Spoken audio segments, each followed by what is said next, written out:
ಮೂರು by election ನಡೀತಾ ಇದೆ ಮತ್ತು ಬೇರೆ ರಾಜ್ಯಗಳಲ್ಲೂ ಕೂಡ ಮಹಾರಾಷ್ಟ್ರ ಚುನಾವಣೆ ನಡೀತಾ ಇದೆ.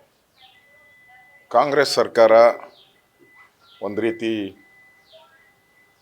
ಕರ್ನಾಟಕದಲ್ಲಿರೋ ಎಲ್ಲ ವೈನ್ ಸ್ಟೋರು, ಬಾರು,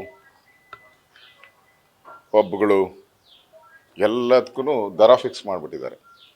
ಸುಮಾರು 900 ಕೋಟಿ ರೂಪಾಯಿ ಹಣವನ್ನು ಈ ಚುನಾವಣೆಗೋಸ್ಕರ ಕಲೆಕ್ಟ್ ಮಾಡಿದ್ದಾರೆ.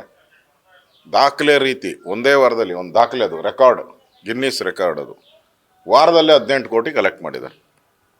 ಆ ಇಲಾಖೆಯ ಅಧಿಕಾರಿಗಳಿಗೆ, ಅವ್ರ ಕಮಿಷನರ್ಗೆ ನಾವು ಶಬಾಷ್ಗಿರಿ ಕೊಡಬೇಕು. ಇಂಥ ಪ್ರಳಯಾಂತಕರೆಲ್ಲ ಇಲ್ಲಿದ್ದಾರಲ್ಲಪ್ಪ, ಇಂಥ ಪ್ರಳಯಾಂತಕರು ಇವತ್ತು ಕರ್ನಾಟಕವನ್ನು ಲೂಟಿ ಹೊಡಿತಾ ಇದ್ದಾರೆ. ಕರ್ನಾಟಕವನ್ನು ATM ಮಾಡಿಕೊಂಡು ಕರ್ನಾಟಕದ ದುಡ್ಡಿನಲ್ಲೆಲ್ಲ ಬೇರೆ ಬೇರೆ ರಾಜ್ಯಕ್ಕೆ ತೊಗೊಂಡೋಗ್ತಾ ಇದ್ದಾರೆ ಅಂದರೆ ನಾಚಿಕೆಗೇಡು. ಇವತ್ತು ಕೇರಳದಲ್ಲಿ ಅಲ್ಲಿ ಕಾಂಗ್ರೆಸ್ ಪಾರ್ಟಿದು ಲೀಡರ್ಸು ಫೋಟೋ ಇಲ್ಲ, ಅಕ್ಕಿ ಕೊಟ್ಟಿದ್ರಲ್ಲ, ಅಲ್ಲೆಲ್ಲ ಸಿದ್ದರಾಮಯ್ಯಂದು ಮತ್ತು DK ಶಿವಕುಮಾರ್ ಫೋಟೋ ಹಾಕಿರೋ ಅಕ್ಕಿಯನ್ನು ಹಂಚ್ತಾ ಇದ್ದಾರೆ. ಯಾರ ದುಡ್ಡು?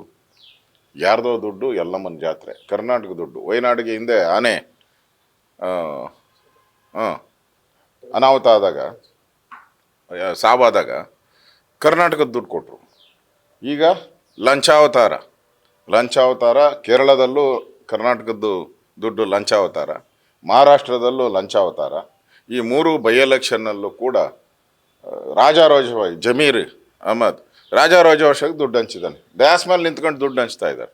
ಇಷ್ಟಿದ್ರೂ ಕಾಂಗ್ರೆಸ್ ಸರ್ಕಾರಕ್ಕೆ ಮಾನ ಮರ್ಯಾದೆ ಏನು ಇಲ್ಲ ಅಂತ ಕಾಣಿಸ್ತದೆ. ಇಷ್ಟಾದರೂ ಕೂಡ ನಾನು ನನ್ನ ಜೀವನದ ಪುಟಗಳು ವೈಟ್ ಪೇಪರ್ ಅಂತೆ, ತೆರೆದ ಪುಸ್ತಕ ಅಂತೆ. ಈಗ ಜಮೀರ್ ಅಹಮದ್ ದುಡ್ಡು ಹಂಚ್ತವನಲ್ಲ, ಅದು ತೆರೆದ ಪುಸ್ತಕನೇ, ತೆರೆದೇ ಹಂಚಿರೋದು ಅವನು ಕೂಡ. ವಯನಾಡಿಗೆ ಹೋಗಿದೆಯಲ್ಲ ಅಕ್ಕಿ, ಅದನ್ನು ತೆರೆದೇ ಹಂಚಿರೋದು. ಈಗ ಪ್ರಧಾನಮಂತ್ರಿಗಳಿಗೆ ಮಾಹಿತಿ ಇರಲ್ವಾ, 700 ಕೋಟಿ ಹೋಗಿದೆ, ಅದ್ರ ಕೂಡ ಇಲ್ಲಿನ ಹಣ. ಇದು ಸಾಕ್ಷಿ ಗುಡ್ಡೆ ಕೇಳ್ತಾನೆ. ಈ DK ಶಿವಕುಮಾರ್ದು ಎಂದು ಅಂದರೆ ನೋಡ್ತಾ ಇದ್ದೀನಿ, ಕಳೆದ 25-30 ವರ್ಷದಿಂದ ಬರೀ ಸಾಕ್ಷಿ ಗುಡ್ಡೆ. ಈ ಸಾಕ್ಷಿ ಗುಡ್ಡೆ ಕೊಟ್ಟಿದ್ದಾರಲ್ಲ, ಕಂಪ್ಲೇಂಟ್ ಆಗಿದೆಯಲ್ಲ ನಿಮ್ಮ ಮೇಲೆ, ಗವರ್ನರ್ಗೆ, ಮುಖ್ಯಮಂತ್ರಿ ಎಲ್ಲರಿಗೂ ಕಂಪ್ಲೇಂಟ್ ಕೊಟ್ಟಿದ್ದಾರೆ. 18 ಕೋಟಿ ಕಲೆಕ್ಟ್ ಮಾಡಿರೋದು ಅಫಿಷಿಯಲ್ ಕಂಪ್ಲೇಂಟ್ ಕೊಟ್ಟಿದ್ದಾರೆ. ಮತ್ತು ಯಾವ್ಯಾವುದು ಕಮಿಷನರ್ಗೆ ಎಷ್ಟು, DC-ಗೆ 2-3 ಕೋಟಿ, ಕಮಿಷನರ್ಗೆ ಎಷ್ಟು, ಇದೆಲ್ಲ ದುಡ್ಡನ್ನು ಕಲೆಕ್ಟ್ ಹೇಳಿದ್ದಾರೆ. ಅದರಲ್ಲಿ ಡೀಟೈಲ್ ಬರೆದಿದ್ದಾರೆ. ಅವನ ಮೇಲೆ ಅಕ್ರಮ. ಹಂಗಾರೆ ನೀವು ಮಾಡಿಲ್ಲ ಅನ್ನೋದಾದರೆ ಅವನ್ನ ಯಾಕೆ ಹಿಡಿದು ಜೈಲಿಗೆ ಹಾಕಿಲ್ಲ?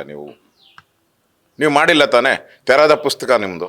ತೆರೆದ ಪುಸ್ತಕದಲ್ಲಿ ಅವನೆಲ್ಲ ತೋರಿಸ್ಬಿಟ್ಟಿದ್ದಾನಲ್ಲ, ಅಕೌಂಟೇ. ನಿಮ್ಮ ತೆರೆದ ಪುಸ್ತಕದಲ್ಲಿ ನಿಮ್ಮ ಸರ್ಕಾರದ ಅಕೌಂಟ್ ಎಷ್ಟೆಷ್ಟು ಯಾವುದ್ಯಾವುದು ಅಂತ ಫಿಕ್ಸ್ ಮಾಡಿ, ರೇಟ್ಗಳೇ ಫಿಕ್ಸ್ ಮಾಡಿದ್ದಾನಲ್ಲ, ಅವನ ಮೇಲೆ ಅಕ್ರಮ ತೆಗೆದುಕೊಂಡಿಲ್ಲ. ಆ ಮಾಲೀಕರೇನಿದ್ದಾರೆ ಅವರು ಇದಕ್ಕೆ ಸಮರ್ಥನೆ ಮಾಡಿದ್ದಾರೆ. ಹೌದು, ನಮ್ಮಲ್ಲಿ ನಾವು ದುಡ್ಡು ಕೊಡ್ತಾ ಇದ್ದೀರಿ, ಇಷ್ಟಿಷ್ಟು ದುಡ್ಡು ವಸೂಲಿ ಮಾಡ್ತಾ ಇದ್ದಾರೆ, ಅತಿ ಆಗ್ಬಿಟ್ಟಿದೆ ದುಡ್ಡಿನ ದಾಹ ಇವ್ರಿಗೆ ಅಂಥೇಳಿ 20ನೇ ತಾರೀಕು ಸ್ಟ್ರೈಕ್ ಕಾಲ್ ಮಾಡಿದ್ದಾರೆ. ಇದೆಲ್ಲ ನರೇಂದ್ರ ಮೋದಿಯವರ ಹೇಳಿದ್ರು. ಅವರು ಇಲ್ಲಿ ಆಗಿರೋದಕ್ಕೆ ಹೇಳಿದ್ದಾರೆ ನರೇಂದ್ರ ಮೋದಿಯವರು. ಅದಕ್ಕೆ ನರೇಂದ್ರ ಮೋದಿ ಮೇಲೆ ಏನು ಮುಗಿದು ಬೀಳ್ತೀರಾ ನೀವು? ಏಕವಚನದಲ್ಲೆಲ್ಲ ಮಾತಾಡ್ತೀರಾ? ಸಾಬೀತು ಆಗ್ಬಿಟ್ಟಿದೆಯಲ್ಲ ಈಗ. ಅಲ್ಲಪ್ಪ, ಈಗ ಅಲ್ಲಪ್ಪ, ಈಗ ಇವಾಗ ಸಾಬೀತು ಆಗ್ಬಿಟ್ಟಿದೆಯಲ್ಲ, ಕೊಟ್ಬಿಟ್ಟಿದಾರಲ್ಲ. ಈಗ ಅಫಿಷಿಯಲ್ ಆಗಿ ಕಂಪ್ಲೇಂಟ್ ಕೊಟ್ಟಿದ್ದಾರಲ್ಲ, ಮೋದಿಯವ್ರ ಬಗ್ಗೆ ಅಫಿಷಿಯಲ್ ಆಗಿ ಕಂಪ್ಲೇಂಟ್ ಕೊಟ್ಟಿದ್ದಾರೆ. ಅಫಿಷಿಯಲ್ ಆಗಿ ಕೊಟ್ಟಿದ್ದಾರಲ್ಲ, ಆಯ್ತಲ್ಲ. ನಿಮ್ಮದು ಹುಟ್ಟಿದ್ರು ಒಂದು SIT, ಸತ್ತರು ಒಂದು SIT, ಮದುವೆಗೆ ಒಂದು SIT. ಮಾಡ್ರಿ, ಅದಕ್ಕೂ ಒಂದು SIT ಹಾಕಿ ಮುಚ್ಚಾಕ್ಬಿಡ್ರಿ.